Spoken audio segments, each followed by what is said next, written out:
सरस्वती महाभागे विद्ये कमललोचने विद्यारूपे विशालाक्षी विद्यां देहि नमस्तुते। मित्रों, आपको बार बार नमस्कार है।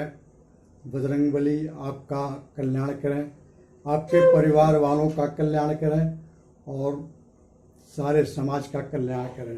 आज दिन मंगलवार।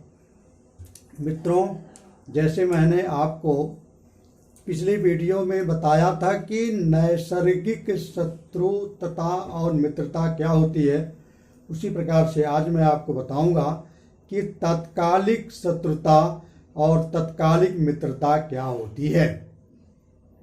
अब तत्कालिक का मतलब वो आप समझ लो कि जैसे हमारे पड़ोस में कोई शत्रु तो आ गया, लेकिन उससे हमें समझौता करके तत्कालिक मित्रता कर लेनी है, वही होती है तत्कालिक मित्रता।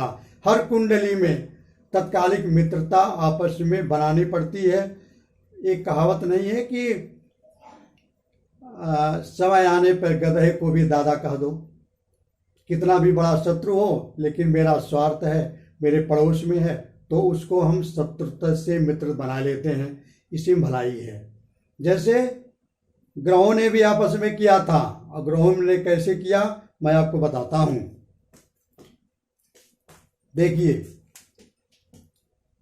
ये होती है शत्रुता, ये मित्रता, ये तत्कालिक मित्रता है। यहाँ मंगल बैठा है, यहाँ बुध बैठा है। बुध और मंगल आपस में नैसर्गिक शत्रु हैं। आप नैसर्गिक का चार्ट उठा के देखोगे, उसमें आपको मिलेगा कि मंगल और बुध आपस में नैसर्गिक शत्रु हैं। लेकिन नियम नंबर 1, जहां ग्रह बैठा है, अगर मंगल से ये देखना है कि इसके तत्कालिक मित्र कौन कौन से हैं, तो आप देखिए, जहां मैंने कल भी बताया था कि जहां ग्रह बैठा है वहां से काउंट करिए 4 घर, 1 2 3 4, ये 4 घर आपस में मित्र हो गए। मंगल के बुध मित्र हो गए, और मंगल के बृहस्पति भी मित्र हो गए, और मंगल के इसमें चौथे घर में तो कोई है नहीं। और मैंने बताया था कि 10वीं 11वीं 12वीं ये 4 घर आपस में मित्र होते हैं। कौन कौन? तत्कालिक मित्रता जब हम देखेंगे तो जहां ग्रह बैठा है 1 2 3 4, ये 4 घर तक मित्र हो गए। इधर 10 11 12 4 घर इधर मित्र हो गए। बाकी मंगल के शुक्र शत्रु हो गए, जबकि मंगल के शुक्र सम है। मंगल के शुक्र और शनि ये दोनों नैसर्गिक मित्रता में सम है, लेकिन यहां ये शत्रु हो गए। तो मैं आपको एक सूत्र बताता हूं। देखिए, जैसे अगर नैसर्गिक में, जैसे मंगल और बुध का बताता हूं। मंगल के बुध नैसर्गिक में क्या है? शत्रु हैं, शत्रु हैं। और यहां क्या है? मित्र हो गए, प्लस मित्र। तो अब ये इनका रिजल्ट क्या आएगा? जब हम प्रोडक्शन करेंगे तो इनका रिजल्ट आएगा शत्रु प्लस मित्र, ये सम हो गए। अब ये बुध यहां इनका कुंडली में सम का भाव रखते हैं। इस प्रकार से हम निकालते हैं। जैसे मंगल और बृहस्पति, मंगल और बृहस्पति का देखें, ये मंगल ये तीसरे घर में है, बृहस्पति तीसरे घर में है मंगल से। तो मैंने बताया था 1 2 3 4 घर के मित्र होते हैं। यहां तो ये मित्र हो गए। और नैसर्गिक में मंगल के बृहस्पति क्या है? मित्र हैं। तो जो मित्र, अब इनका रिजल्ट क्या आएगा? मित्र प्लस मित्र, अधिमित्र हो गए।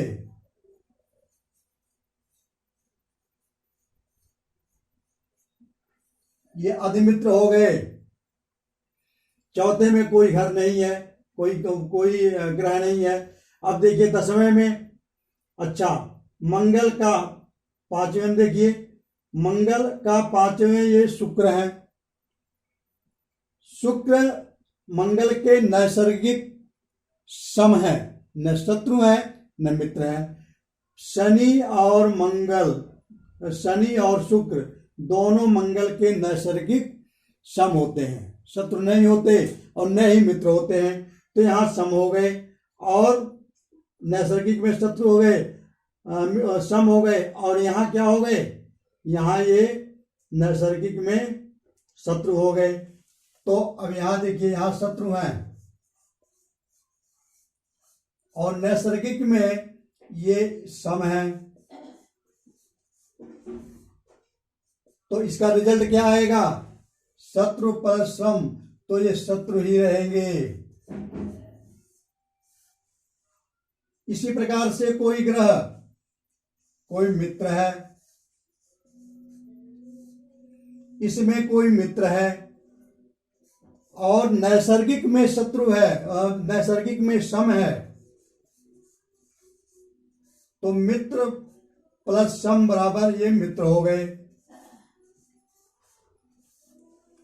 और मान लीजिए ये भी अगर इस तरह कुंडली मित्र में आती है तो वो भी न तो अच्छा करेंगे न तो बुरा करेंगे, दोनों बराबर हो जाएंगे।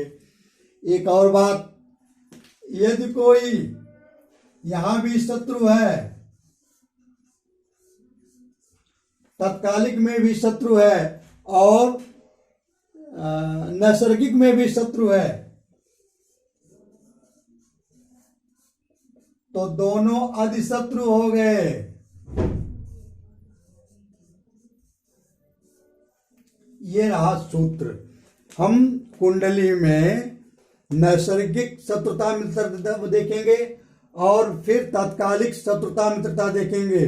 दोनों को रिजल्ट निकाल करके, ये रिजल्ट निकालने का ये सूत्र है। जो सम आएगा वो न अच्छा होगा न बुरा होगा। जो मित्र मित्र हो गए तो वो अधिमित्र हो गए। उस कुंडली में अधिमित्र बहुत ही भला काम करता है। बेशक वो स्वभावतः बुरे स्वभाव का ग्रह हो, पापी स्वभाव का ग्रह हो, लेकिन अगर वो अधिमित्र मित्र हो गया तो उस कुंडली में, तो वो हमेशा ही कल्याणकारक फल देगा। और यदि शत्रु, इसमें शत्रु हो गया, नैसर्गिक में सम हो गया, तो शत्रु और सम बराबर शत्रु होते हैं, तो भी वो शत्रुता का भाव रखेगा। उसका रिजल्ट जो आएगा वो शत्रुता का ही आएगा। अगर तत्कालिक में मित्र है और नैसर्गिक में शत्रु है तो मित्र और सम बराबर मित्र होते हैं। अगर नैसर्गिक में ये सम है और यहाँ मित्र है तो इसका रिजल्ट मित्र ही आएगा। बहुत अच्छा नहीं करेगा लेकिन बहुत बुरा भी नहीं करेगा। इसी प्रकार से अगर ये इसमें तत्कालिक में शत्रु है और नैसर्गिक में भी शत्रु है, तब तो भैया आप ये अधिशत्रु हो गया। वो जिस भाव में बैठेगा, कुंडली के जिस भाव में बैठेगा, जिस कारक में बैठेगा, उस कारक का ये विनाश कर देगा, उसको ये खत्म कर देगा। हमेशा उस घर को, उस कारकत्व को, हमने कारकत्व भी आपको बताएंगे अभी आगे, कारकत्व क्या होते हैं। हर घरों का एक एक कारकत्व होता है, उसको हम आगे चर्चा करेंगे, क्योंकि अभी एक कुंडली का बेस है। जब हम प्रेक्षण पढ़ाएंगे तब वो ये चीज बताएंगे। तो ये हुई शत्रुता और मित्रता। अच्छा, अब एक चीज और आपको देखनी है। मेरे इसको आप वीडियो को अंत तक देखना। एक कहानी भी मैं लास्ट में बताऊंगा आपको। जब तक आदमी वीडियो पूरी नहीं देखता तब तक उस वीडियो में क्या है, क्या पढ़ाया गया, पूरा रिजल्ट उसको प्राप्त नहीं हो सकता। लोग देख के तुरंत काट देते हैं, ऐसा नहीं होता। और इसको सब्सक्राइब भी आप जरूर करना। इससे आप ये जो हम वीडियो बनाते हैं वो आपके यहाँ डायरेक्ट पहुंच जाती है। और बेल की घंटी को जरूर दबा देना। तो अब हम आपको बताएंगे कि ग्रहों के बारे में कुछ बता दें, कौन ग्रह क्या है। अच्छा, पहले मैं बता दूं कौन ग्रह। ये सूर्य, चंद्र, मंगल, बुध, बृहस्पति, शुक्र और शनि, राहु। अब इन ग्रहों के बारे में मैं कुछ आपको बताता हूं, कौन शुभ है और कौन अशुभ है। आप ध्यान से देखना। सूर्य ग्रह जो है ये पाप ग्रह में आता है। कुछ विद्वान इसको पाप ग्रह नहीं समझते, इसको क्रूर ग्रह समझते हैं। तो पाप ग्रह, वैसे ये सूर्य पाप ग्रह में ही आता है, लेकिन राजा हो के नाते इनको कोई पापी नहीं कर सकता। ये सत्य पर ही चलने वाले ग्रह हैं। चंद्र जो है ये पापी भी है और शुभ भी है, अशुभ भी है और पापी भी है। जैसे कैसे, आप लोग पूर्णिमा और अमावस्या को जानते होंगे। सूर्य और चंद्रमा अमावस्या के दिन बिल्कुल 0 अंश भोगांश पर होते हैं। इसकी चर्चा मैं आपको बाद में बताऊंगा, थोड़ा ब्लैक बोर्ड पर इसको आपको समझाना पड़ेगा। पक्ष 2 होते हैं, कृष्ण पक्ष और शुक्ल पक्ष। तो शुक्ल पक्ष अष्टमी से लेकर के कृष्ण पक्ष अष्टमी तक चंद्रमा बलि मानी जाती है, और कृष्ण पक्ष अष्टमी से लेकर के और शुक्ल पक्ष अष्टमी तक चंद्रमा कमजोर मानी जाती है। कारण अमावस्या से आगे जब चंद्रमा चलता है तो ये धीरे धीरे धीरे धीरे। अच्छा, एक चीज मैं और बता दूं, तिथियां कैसे निकलती हैं इसकी भी चर्चा मैं विस्तृत करूंगा, लेकिन अभी मैं आपको बता दूं तिथियां सूर्य और चंद्रमा के भोगांश से अमावस्या के दिन सूर्य और चंद्रमा दोनों एक ही 0 भोगांश में रहते हैं, और जब चंद्रमा सूर्य से 12 डिग्री तक चला जाता है तब वो एक तिथि मानी जाती है। 24 डिग्री तक जाता है तब वो 2 तिथि मानी जाती है। इस प्रकार से जब वो 180 डिग्री पे जाता है तब वो पूर्णिमा होता है। बात समझ में आपके आ गई। और फिर पूर्णिमा पर फिर वो जब उसमें 12 डिग्री से जाता है तब वो फिर ये तो ही हो गया शुक्ल पक्ष। अब वो पूर्णिमा से फिर अमावस्या तक वो कृष्ण पक्ष कहलाता है। फिर जब वो एक कम हो गई, प्रथमा द्वितीया तृतीया चतुर्थी पंचमी, इस प्रकार जब वो 360 डिग्री पे आता है चंद्रमा, सूर्य के भोगांश से चंद्रमा जब 360 डिग्री पे आता है फिर अमावस्या हो जाती है। मैंने आपको बताया था कि प्रत्येक ग्रह कुंडली में 30 डिग्री के होते हैं। तो अभी मैं यहां शुभ और अशुभ की बात कर रहा हूं। तो शुक्ल पक्ष अष्टमी से कृष्ण पक्ष अष्टमी तक चंद्रमा जिस कुंडली में होता है वो बलि चंद्रमा मानी जाती है, उसको सारे सुख मिलते हैं। और कृष्ण पक्ष अष्टमी से शुक्ल पक्ष अष्टमी तक चंद्रमा निर्बली मानी जाती है, वही चंद्रमा पापी मानी जाती है। तो चंद्रमा पापी भी है और चंद्रमा शुभ ग्रह भी है, दोनों हो गए। एक ही ग्रह 2 प्रकार के हो गए। अब देखिए, अच्छा, मंगल पापी ग्रह है, बुध आधा पापी है आधा शुभ है। अगर ये बुध शुभ ग्रहों के साथ होता है तो शुभ हो जाता है, पापी ग्रहों के साथ बैठा है तो पापी हो जाता है।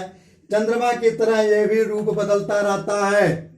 जैसे चंद्रमा शुक्ल पक्ष की शुभ होती है, कृष्ण पक्ष की चंद्रमा अशुभ होती है, उसी प्रकार से बुध का शुक्ल पक्ष ये पापी के साथ बैठा है, पापी ग्रह मंगल के साथ बैठा है तो मंगल की तरह ही ये विचार करेगा, वैसा ही स्वभाव बनेगा। अगर बृहस्पति के तरह साथ बैठा है तो बृहस्पति के जैसा स्वभाव बनाएगा।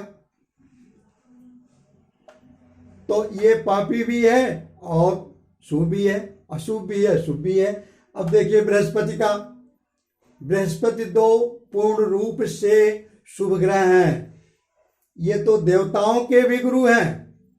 बृहस्पति देव देवता, बृहस्पति देव जहां बैठते हैं वहां तो बिल्कुल पवित्र ही कर देते हैं।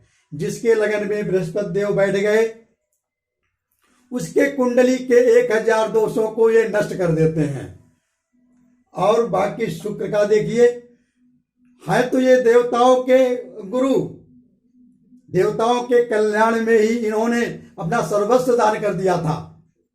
लेकिन ये शुभ ग्रह है। शुक्र अगर शुभ ग्रह, अगर शुक्र जी कुंडली में मजबूत हैं, वैसे तो ये पत्नी के कारक होते हैं। पुरुष की कुंडली में शुक्र को देख करके आप ये जान लीजिए कि अगर शुक्र अच्छे स्थान पे है तो ये पत्नी का ही भाव है। और स्त्री के कुंडली में पति का हम बृहस्पति से देखते हैं, तो बहरहाल यहां हम शुभ अशुभ बता रहे हैं। तो शुभ ग्रह शुक्र भी शुभ है, शनि भी ये पापी ग्रह है, आयुष कारक है। ये आयु के देवता कौन है? शनि जी हैं। राहु भी पापी है और केतु भी पापी है। तो अब मैंने यहां आपको कौन शुभ है कौन अशुभ है ये बताया है। अच्छा, आज तक जितने भी भगवान के अवतार हुए हैं वो सब इन्हीं ग्रहों से हुए हैं। मैंने यहां लिख भी दिया है। सूर्य, भगवान श्री रामचंद्र जी का अवतार हुआ था, ये सूर्य से हुआ था। सूर्य से भगवान श्री रामचंद्र जी का अवतार हुआ। ये श्री रामचंद्र जी कौन थे? ये सूर्य के वंशज थे। श्री कृष्ण जी का अवतार चंद्र के हुआ था। ये श्री कृष्ण भगवान कौन थे? चंद्र के वंशज थे। ये आप लोग भी जानते तो होंगे, ये कोई नई बात थोड़ी है। नृसिंह का अवतार जो हुआ था वो मंगल देव इसमें शामिल थे।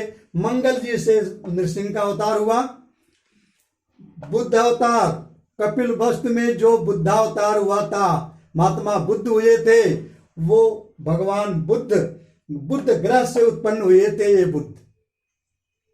वामन अवतार जो बलि को वामन बन के ठगे थे, महादानी बलि जो थे उनको वामन देवता, वामन भगवान जब इसमें जन्म लिए, वामन ने जब अवतार लिया था तो वो बृहस्पति जी थे।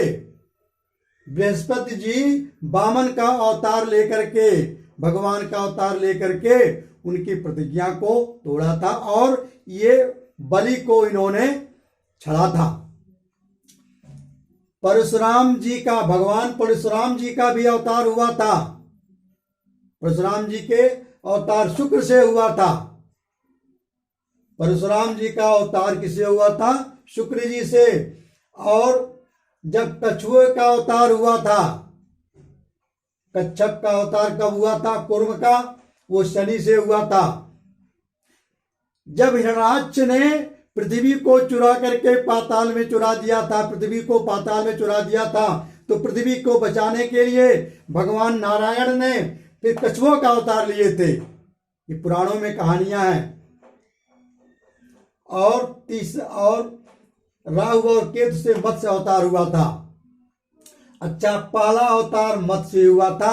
मत्स्य के बारे में मैं आपको कुछ बताऊंगा कि मत्स्य अवतार भगवान का, इसमें जितने भी अवतार हैं सबसे पहले अवतार मत्स्य अवतार हुआ था, मछली का अवतार हुआ था।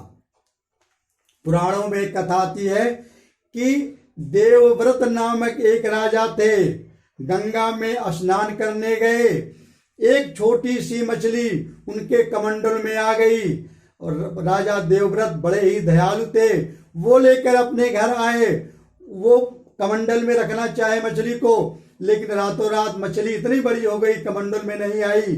फिर कमंडल से उठा करके उन्होंने एक बड़े टब में डाल दिया। दूसरे दिन मछली उस टब से भी बड़ी हो गई। राजा हैरान हो गए। फिर तीसरे दिन उनको एक कुएं में छुड़वा दिए। अब कुएं में भी दूसरे दिन मछली इतनी बड़ी हो गई, कुएं में न समाती। फिर उस मछली को उठा करके तालाब में डलवा दिए। तालाब में भी मछली इतनी बड़ी हो गई कि वो तालाब में न समाए। देवव्रत समझ गए इसमें कुछ भाई चक्कर है। फिर उस मछली को उठा करके उन्होंने गंगा में फेंकवा दिया। गंगा में भी दूसरे दिन मछली इतनी बड़ी हो गई कि वो पूरी गंगा को ही भर लिया। अब देवव्रत क्या करें, देवव्रत ने उठा करके उस मछली को सागर में फेंकवा दिया। सागर में भी वो मछली इतनी हो गई कि वहां न समाये। फिर जाकर के देवव्रत ने हाथ जोड़कर प्रणाम किया कि हे देवी, आप सत्य बताओ, आप कौन हो। तो उस मछली के रूप में भगवान बोले कि हे राजा, मैं परमात्मा पिता हूं, मैं ईश्वर हूं। मैं तुम्हें ये बताने आई हूं कि आज के एक हफ्ते के बाद, एक सप्ताह के बाद प्रलय आने वाली है, और उस प्रलय में नौका सप्तर्षि जो नौका में आएंगे, वही तुम अपने अपने जोड़े को साथ लेकर के और संसार में जितने भी फूल फल वृक्ष सबके बीज रख करके आप उस नौका में बैठ जाना। सच्ची वही हुआ कि एक हफ्ता के बाद, एक सप्ताह के बाद प्रलय आई, और प्रलय में ये पूरा पृथ्वी जलमग्न हो गई, कहीं कुछ नहीं बचा। देवव्रत को भगवान की बातें याद आई, और फिर वही एक सप्तर्षि जो थे नौके में आ गए। अब देवव्रत महाराज अपने सहित, अपने और अपने रानी के सहित, जोड़ा होगा तभी तो आगे वंशज चलेगी। और फल फूल जितने भी संसार में इस पृथ्वी पर पेड़ थे, वृक्ष थे, फूल थे, सॉरी,